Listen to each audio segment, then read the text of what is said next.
একটি কারামত হচ্ছে, একদিন রাবেয়া ফরাত নদীর তীরে বসে আল্লাহর ধ্যানে মগ্ন ছিলেন।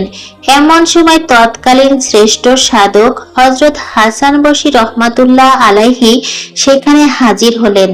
তিনি তার জায়নামাজখানি পানিতে বিছিয়ে দিলেন এবং রাবেয়াকে ডেকে বললেন, এসো রাবেয়া, আমরা দাঁড়িয়ে 2 রাকাত নামাজ আদায় করি। রাবেয়া কিছুক্ষণ চুপ থেকে তার জায়নামাজটিকে শূন্য লোকে উড়িয়ে দিলেন এবং রাবেয়া নিজেই উড়ে সেখানে বসে বললেন, জনাব, আসুন, যদি পারেন এখানে এসে 2 রাকাত নামাজ আদায় করি। আল্লাহর নবী, রাসূল, ওলীদের বহু অলৌকিক ঘটনা রয়েছে, তবে তারা এসব ক্ষমতা নিয়ে কখনো অহংকার করেননি। তারা ইচ্ছাকৃতভাবে কখনো তা প্রকাশ করেননি, বরং তা আপনা আপনি প্রকাশিত হয়ে যেত।